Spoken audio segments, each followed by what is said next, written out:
प्यारे प्यारे बच्चों को दीक्षा दी का प्यार भरा नमस्कार। तो बच्चों, आप देख रहे होंगे कि मैं एक बहुत ही खूबसूरत जगह जो कि हिमाचल प्रदेश में है, यहाँ का नाम है हाट कोटी। और इस जगह पर मैं आज आई हुई हूँ और यहाँ से आपको एक छोटी सी कहानी जो कि मैंने अपने बचपन में सुनी थी उसको सुना रही हूँ। है ना खूबसूरत जगह?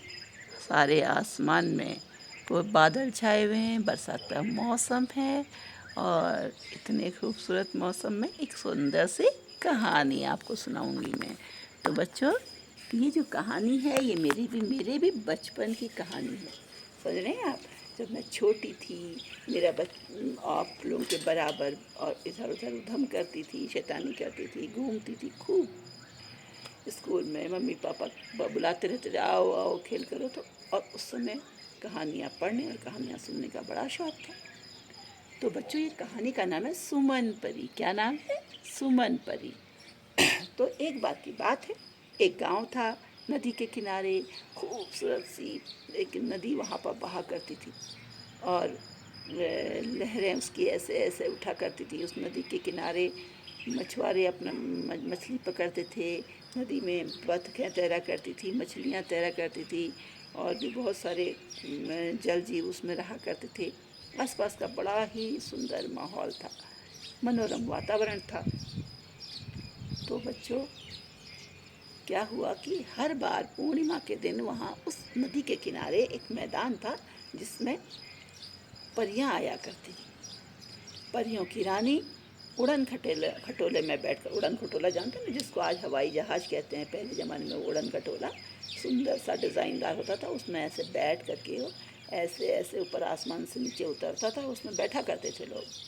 तो परियों की रानी अब बहुत सारी परियों के साथ वहाँ उतरी। उन्होंने पूरा टाइम समय वहाँ पर खेलने, गाने, नाचने में बिताया। सारी परियां एक दूसरे के साथ खेलती रहीं, नाचती रहीं, गाती रहीं, बगीचों में घूमती रहीं, फूलों के साथ खेलती रहीं, खूब इंजॉय करती रहीं। और जैसे ही उनके जाने का समय हुआ, परियां कभी दिन में नहीं आती, परियां रात को आती हैं। पूर्णिमा की रात थी ना, चांदनी रात।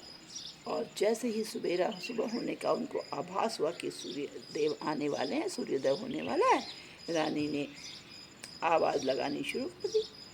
उस नदी के किनारे एक पेड़ पर एक घंटी बजी थी। तो वो घंटी बजी, टन टन टन। घंटी बोली टन टन टन, चल मेरे संग संग संग।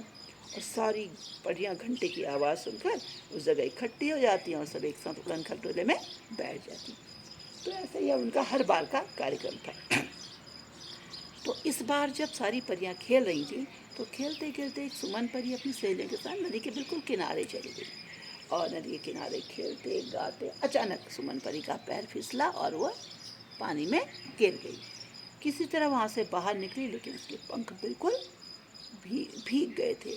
अच्छा, उड़न खटोले में सारी परियां तो जा नहीं सकती थी, उनको उड़कर तो वहाँ पहुँचना पड़ता था। और रानी परी उड़न खटोले में जाती थी। अब सुमन परी के पंख बिल्कुल गीले हो गए, वो उड़े कैसे? और बाकी परियां उसके लिए रुक नहीं सकती थी कि सुबह होगा तो फिर वहाँ लोग, गांव वाले जाग जाएंगे, आ जाएंगे।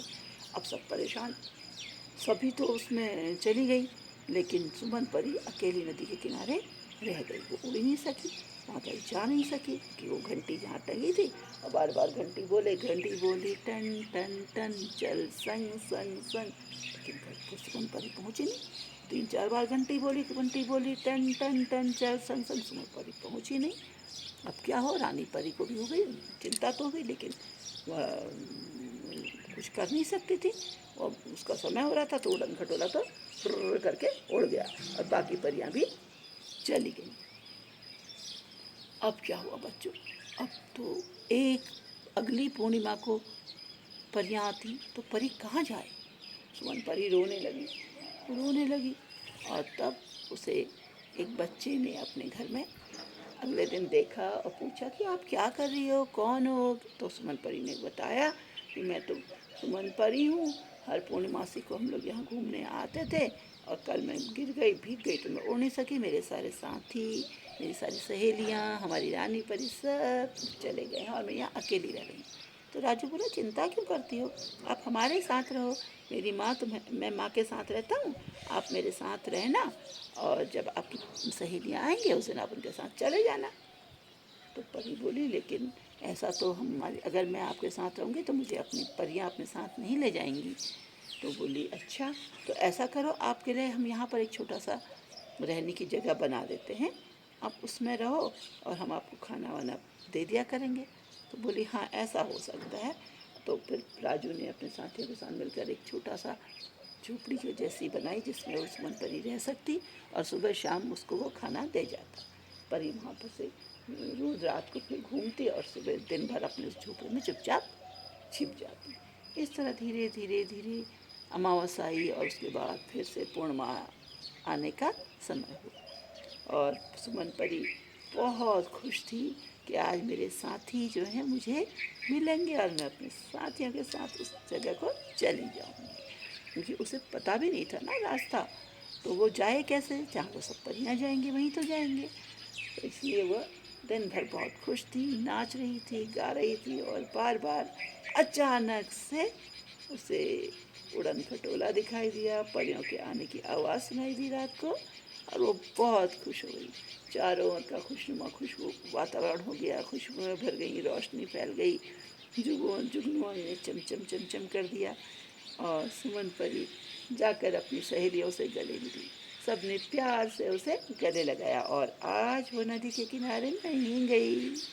और जैसे ही घंटी बोली टन टन टन, चल संग संग संग, सुमन परी ने सबसे पहले दौड़ लगाई अपने साथियों के साथ जाने को।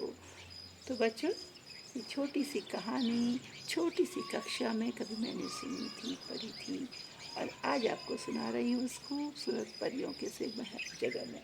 अगर यहाँ परियाँ आती तो कितना खूबसूरत लगता उनको, कितना अच्छा लगता उनको। इन सुंदर सी घाटियों में चारों ओर कोहरा छाया है, बादल आने घिरे हुए हैं, बारिश आने वाली है, तो यहाँ शायद परियों को बड़ा मज़ा आता है ना। क्या पता रात को आती हूँ, हमें तो पता ही नहीं है कुछ भी, होती हैं क्या परियाँ। चलो, आप लोग इस पर सोचना, विचारना, अपने दादा दादी नाना नानी से पूछना, मम्मी पापा को से पूछना, और इस कहानी को अपने साथियों को सुनाना। और उससे भी एक इम्पॉर्टेंट बात, आप इस चैनल को लाइक और शेयर कर ज़रूर करना, और जिन्हें शेयर करेंगे उनसे सब्सक्राइब करने को भी ज़रूर कहना। ये कहानियाँ एक ऐसी चीज़ है जो धीरे धीरे सब बच्चों के पास पहुँचनी चाहिए, और कहानियों का संसार बच्चों के लिए बहुत अच्छा है। आप अपनी पढ़ाई भी करें, उसके साथ कहानियाँ भी सुनें। कहानियाँ हमें बहुत सारी चीज़ें सिखाती हैं। आप खुद सोचना, एक छोटी सी कहानी आपको क्या क्या चीज़ें बता रही है, ठीक है।